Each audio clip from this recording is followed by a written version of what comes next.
part of our examination of form this week, we're looking at a specific case study of the shotgun house, which is a ubiquitous house type throughout the southeastern United States, and one that has a very specific history and origin that we can map over space and time, diachronically and synchronically, to understand how its form emerges as the result of a creolized interaction of a variety of different cultural traditions and influences.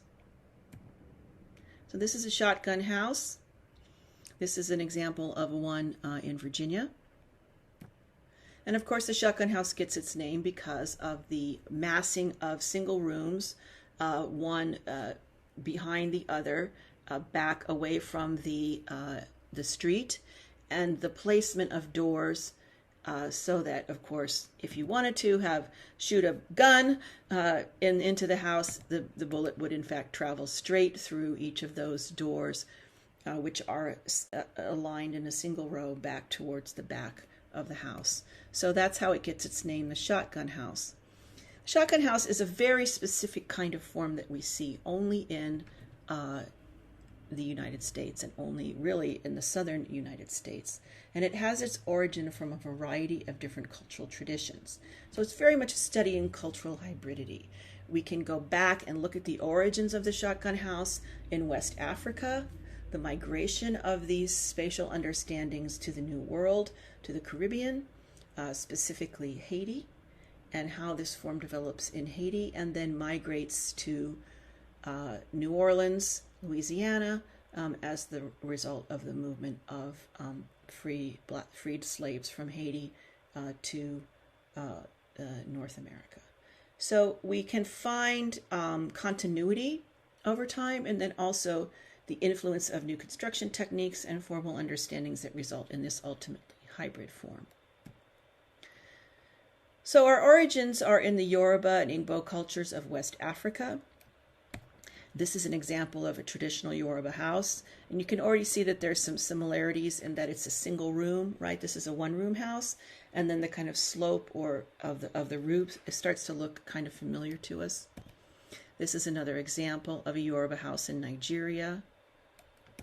And you may recall from the Parting Ways chapter of the Dates book that there were, in fact, he looked at this, mentioned this in the discussion of Parting Ways, and of course John Vlach goes on at great length about this in his piece on the shotgun house. There are certain spatial understandings, underlying spatial understandings that come from African culture to the New World. And so if we look at these floor plans, this is Parting Ways on the bottom, then this is a Haitian house here in the middle, and then at the top is a Yoruba two-room house. And then here on the left are examples of single and double shotgun houses. That we start to, and one of the things that Vlach talks about is the kind of underlying spatial understanding of the scale. So we often see rooms massed in a parallel way that are roughly 10 by 20 feet, 10 by 21 feet, and that there's a lot of continuity in the way in which people are thinking about what a structure should look like. Here's two examples of two-room houses in Nigeria, one Yoruba, one Igbo. And again, we see the kind of the horizontal massing of that fundamental spatial element. The shotgun house really starts to take form when we get to Haiti, as Africans were transported to Haiti and then also interacted with the French. We see the emergence of a number of different aspects of the shotgun house that really bring this architectural form into focus. This is an example of a rural shotgun house in Haiti, and you'll see there's a couple of things we could note about this. One is the addition of a front porch, which happens when this form migrates to the Caribbean. And then also you see the slope of the roof and the massing of the single rooms, all the same size, back from the front of the house as being kind of a quintessential expression of that form. The other thing we see is a continuity of construction techniques from Africa in the form of wattle and daub construction that you'll see here. This is a house, a Yoruba house. This is a shotgun house in Haiti. And both of these houses are constructed with this technique where you the wattle, which is the interweaving of the wooden fibers, and then the daub, which is the mud or the cement. Eventually, they use cement and concrete in Haiti, which is used to create the wall. We sometimes also see these done. This is an interesting example here on the right, where we see the kind of remnants of a wattle and daub construction, but then also the use of tin to finish the fabrication of the house, or perhaps renew it. And then you also see these timbers here, these posts that are holding up along the side of the house. And this is something I'll talk about in a minute that comes from the French.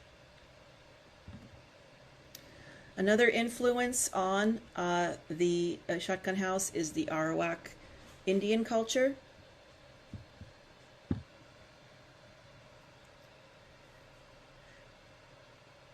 The house form in the Arawak culture is called the bohío, and we see this throughout the Caribbean, but particularly in Haiti. And you'll see that the addition of the front porch, it comes from the Arawak culture. This is something that comes from that particular building tradition. And it's interesting if you see the kind of extreme slope of the roof. It's interesting how that kind of resonates with the roof form in the Yoruba culture. But you'll see here this kind of the creation of these posts, and then the front porch off the front of the house. And again, interesting, here we have, again, a kind of interesting way in which that is kind of just tacked on to the existing form. We also have another very much related form in Haiti called the kai, and this has, again, very similar spatial especially in this case, spatial understandings. Usually, though, this is made of cement. And then, interestingly, another African retention, each of these kais, the kai is actually a larger compound as well, so we see the orientation of these different cement houses all in a larger compound. And then back here, there would be a central courtyard where communal work, washing, cooking, and so forth would have taken place. One final influence is from French and French Creole culture. This is an example of a Creole house. And again, you can see the porch coming from the Caribbean into a more European style of home. And then the inclusion of the half-timber techniques that are coming from the French culture. In the case of the Haitian shotgun, we can see particularly the addition of different timbering techniques in the front, some of which are decorative, some of which are structural, which are kind of put onto the wattle and daub construction. And in urban areas, we see much more likely to have use of this timbering technique. And then also we see kind of related spatial understandings in urban areas. This is in Cape Haitian, which is in northern Haiti, but we see this kind of use of timbering techniques to adorn shutters. And then we also kind of see the massing of the windows and the doors is very similar to what we see in the front of the urban shotgun houses. And you'll probably see that this also kind of becomes, with the addition of balconies, reminiscent of the French Quarter in New Orleans. And of course, New Orleans is where we see the kind of final expression of the shotgun house as we understand it in North America.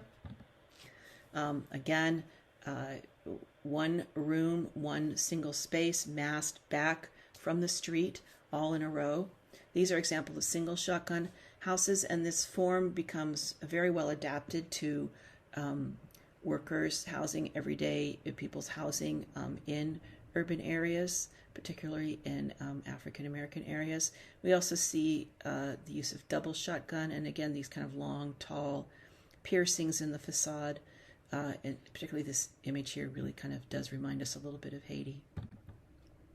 The shotgun can take several different forms. It can be doubled as a double shotgun, or massed in the back with a second story, which is a camelback shotgun, or even stacked. I haven't seen a lot of examples of that, but you do see a lot of camelback shotguns in New Orleans. So here's an example of double shotguns. Again, you could just kind of divide it down the center and see it's 2 rooms massed back from the street, and then the lines all in a row. And then this is often we see the addition of gingerbread trim and elaborations of these houses over time in the 19th century. And then this is an example of camelback shotgun houses, again with this second story. We still see the single room, single space massed back from the street, but then there's an addition of a second story in the back. And of course, this form spreads throughout the South. Here's an example of shotgun houses in Mobile, Alabama. And of course, these familiar examples from Auburn Avenue in Atlanta, double shotgun houses from the Martin Luther King heritage area. So the shotgun house really represents a very unique study of form in action as form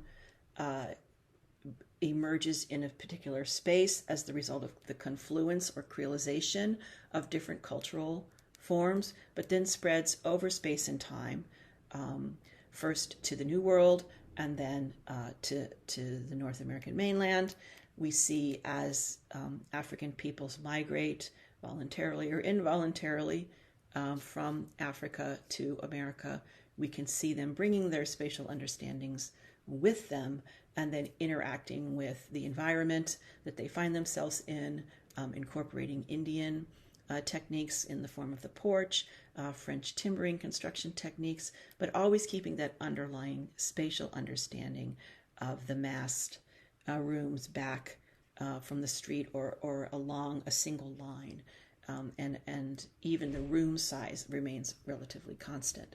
So that's the shotgun house form in action, and also an interesting study in how form can creolize and become hybrid and change and morph over time and space.